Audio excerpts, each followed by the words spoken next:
ಆಧಾರ ಪ್ರಕೃತಿಯ ಸೌಂದರ್ಯದಿಂದ ಕಣ್ಣಿಗೆ ಹಬ್ಬವಾಗುವ ಇದೇ ಸ್ಥಳ ಈಗ ಭಯಾನಕ ಘಟನೆಗೆ ಸಾಕ್ಷಿಯಾಗಿದೆ.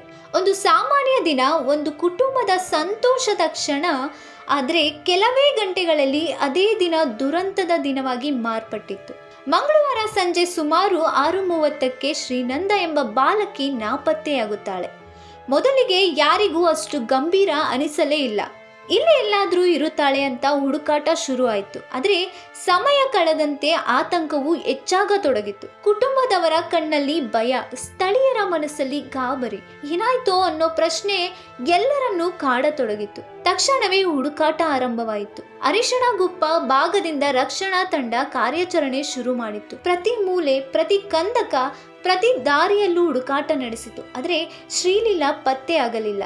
ರಾತ್ರಿ ಕತ್ಲೆ ಆವರಿಸಿತು, ಆದರೂ ಹುಡುಕಾಟ ನಿಲ್ಲಲಿಲ್ಲ. ಹುಡುಕಾಟದ ತಂಡದ ಪ್ರತಿಯೊಬ್ಬರಿಗೂ ಒಂದೇ ಆಶೆ, ಬಾಲಕಿ ಸುರಕ್ಷಿತವಾಗಿರಲಿ ಅನ್ನೋದೇ ಪ್ರಾರ್ಥನೆ. ಆದರೆ ಬೆಳಗಿನ ಜಾವ ಒಂದು ಸುದ್ದಿ ಎಲ್ಲರನ್ನೂ ನಿಶ್ಚಲಗೊಳಿಸಿತು.